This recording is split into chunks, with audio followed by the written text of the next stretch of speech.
जम्मू काश्मीरमधून कलम 370 हटवला, पण तरी सुद्धा तिथले राजकीय नेते नजरकैदेत होते। अशातच तिथल्या मुख्यमंत्र्यांना भिंतीवरून उडी मारण्याची वेळ आली। नेमका जम्मू काश्मीरमध्ये काय घडतंय या संदर्भातला एनडीटीव्ही मराठीचा हा स्पेशल रिपोर्ट।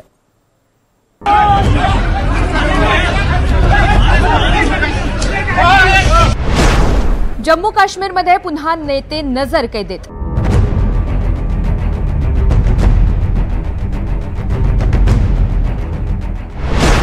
जम्मू काश्मीर में पुनः लॉकडाउन। हमें कल यहां आके फातिहा पढ़ने की इजाजत नहीं दी गई।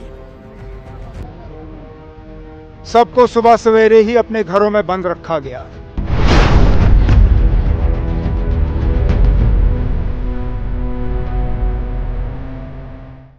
गेटवरून उडी मारून जाणारी ही कुणी साधी व्यक्ती नव्हे।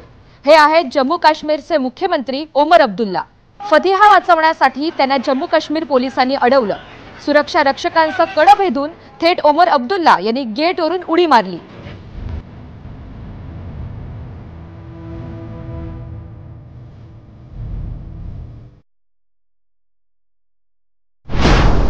तेरा जुलैला जम्मू काश्मीरमध्ये शहीद दिवस साजरा केला जातो।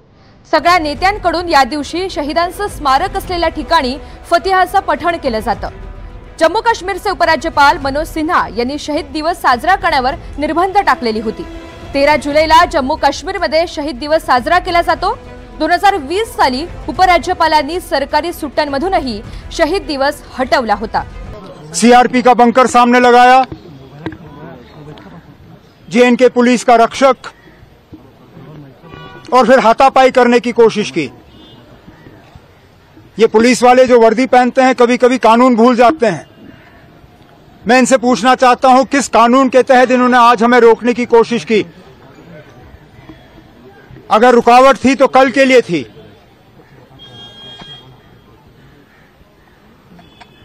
कहने के लिए तो ये कहते हैं ये आजाद मुल्क है, लेकिन बीच बीच में ये लोग समझते हैं हम उनके गुलाम हैं।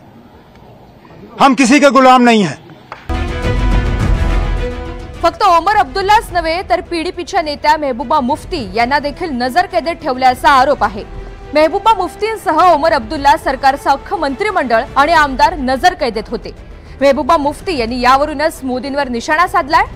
जसं काश्मीरींनी महात्मा गांधी ते भगतसिंग पर्यंत सर्वांना आपलं मानलेलं आहे, तसंच ज्या दिवशी तुम्ही आमच्या शहीदांना आपलं समजाल, जसं मोदी म्हणाले होते तसं खरंच आपल्यातला दुरावा संपेल। जम्मू काश्मीरसाठी 13 जुलै ही महत्त्वाची तारीख आहे। संपूर्ण जम्मू काश्मीरमध्ये हा शहीद दिवस म्हणून साजरा केला जातो आणि त्याच दिवशी मुख्यमंत्र्यांपासून ते सर्वच नेत्यांना असं नजरकैदेत ठेवल्यानं आता नवा वाद सुरू झालाय। जून 1931 मध्ये डोगरा राजवंशांच्या विरोधात श्रीनगरमध्ये अब्दुल कादिरनं जोरदार भाषण दिलं। डोगरा राजवंशाच्या काळात श्रीनगरच्या सेंट्रल जेलमध्ये अब्दुल कादिरला ठेवण्यात आलेलं होतं। याच विरोधात 13 जुलै 1931 रोजी हजारो समर्थक रस्त्यावर उतरले।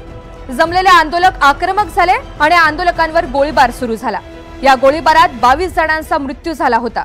म्हणून जम्मू काश्मीरमध्ये 13 जुलै हा शहीद दिवस म्हणून साजरा केला जातो। कलम 370 हटवलं तरीही जम्मू काश्मीर हा केंद्रशासित प्रदेश आहे। त्यामुळे जम्मू काश्मीरमध्ये पोलीस हे उपराज्यपालांचे आदेश ऐकतात आणि यातूनच जम्मू काश्मीरच्या सरकारसोबत उपराज्यपालांचं एक समांतर सरकार चालतं आणि यातूनच हा वाद निर्माण झालाय।